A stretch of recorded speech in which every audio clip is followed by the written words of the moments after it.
সাকিবের কথা আসলে কি বলবো, লক্ষ্মী একটা ছেলে।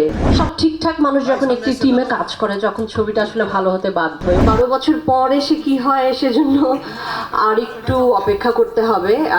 তবে আমি সব কিছু ছাপিয়ে বলবো যে ছবিটাই কথা, সব কিছু, সব এফোর্ট সব তো আমাদের ছবির জন্য, সেটা আমি করি, সাকিব করে, বা আমরা একসাথে, অথবা পুরো টিম।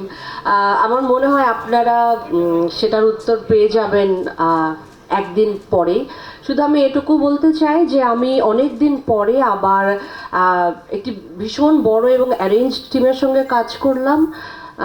প্রথমেই বলবো আমি আলফায়ের কথা, যারা প্রডিউস করেছেন এই ফিল্মটা, এবং অবশ্যই রায়হান রাফি, যার সাথে কাজ না করলে আসলে আমি বুঝতে পারতাম না যে মানুষটা আসলে তার ছবিটাকে কতটা ভালোবাসে।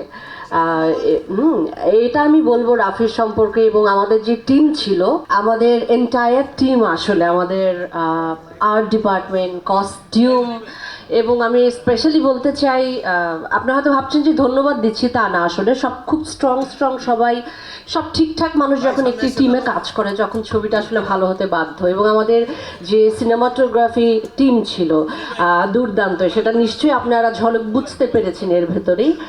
আর এবং আমাদের যে শিল্পীরা সবাই ছিলেন, আফজাল ভাইয়ের সঙ্গে কাজ করবার সৌভাগ্য হয়েছে আবার অনেক দিন পরে, যার হাত দিয়ে আসলে আমার কাজ শুরু হয়েছিল।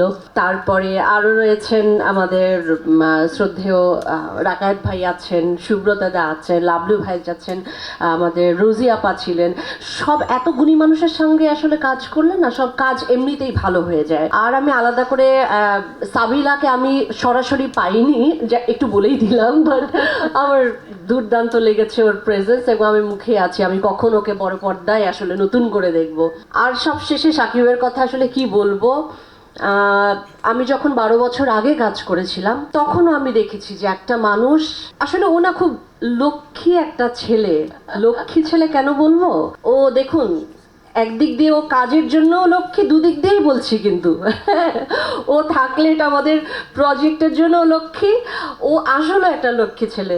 ও যখন কাজ করে, ও যে কত পরিশ্রমী, ও যে কেমন করে কাজ করে, এবং একটা আর্টিস্টের সঙ্গে যখন কাজ করার যে আনন্দ, একজন এরকম মানে তৈরি আর্টিস্ট, যে কিনা আসলে এত ভালো বোঝে টেকনিক্যাল এবং অভিনয়ের জায়গাটা, আপনারা আবার নতুন করে নিশ্চয়ই ওকে ডিসকভার করবেন, আমার আর বলবার কিছু না। But it was very delight to share, মানে ওর সঙ্গে আমার স্ক্রিন শেয়ার।